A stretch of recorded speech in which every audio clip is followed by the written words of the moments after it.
మన భారతదేశంలో సాధుర్ సుందర్ సింగ్ అని ఒక వ్యక్తి ఉండేవాడు, తెలుసా? దైవజనుడు వచ్చాడు. కానీ ఆయన చేసిన సేవ ఎంతో ఘనమైంది, మన అందరికీ తెలుసు. ఆయన రక్షించబడిన విధానం చూసినప్పుడు ఆయన ఒకటే ఆశపడ్డాడు, దేవుడంటూ ఉంటే నన్ను దర్శించాడు.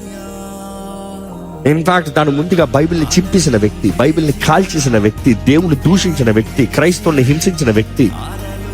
కానీ అటువంటి వ్యక్తి జీవితంలో ఒక పాయింట్ వచ్చాడంట, దేవుడంటూ ఉంటే నాకు ఈరోజు కనబడాలి, నన్ను దర్శించాలి, లేకపోతే వాళ్ళ ఇంటి పక్కనే రైలు పట్టమందంట, నా తలపెట్టి నేను చచ్చిపోతా. ఈరోజు దేవుడు అంట, ఆయన తెలిసిన దేవుడి పేర్లు అన్ని పిలిచాడు. ఇంకా అన్ని పిలిచిన తర్వాత చివరిలో యేసు పేరు పిలవలే.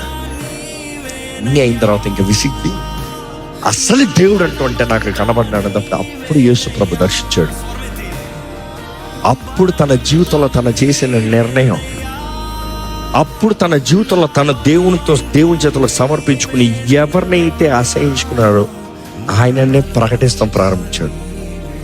తన కుటుంబం అయితే ఏమాత్రం అంగీకరించలే. నేను క్రీస్తు కొరకే బ్రతుకుతానంటే చివరికి వాళ్ళ అమ్మ ప్రేమతో పాలు ఇస్తున్నానమ్మా, చివరికి ఈ పాలు తాగెళ్ళు. ఆ పాలలో విషం కలిపి తల్లే చేతులారా పాలు ఇచ్చింది. నా బిడ్డ బయటికి వెళ్ళి క్రీస్తుని ప్రకటిస్తాను కానీ వాడు చచ్చిపోతాం మేలనిచ్చింది.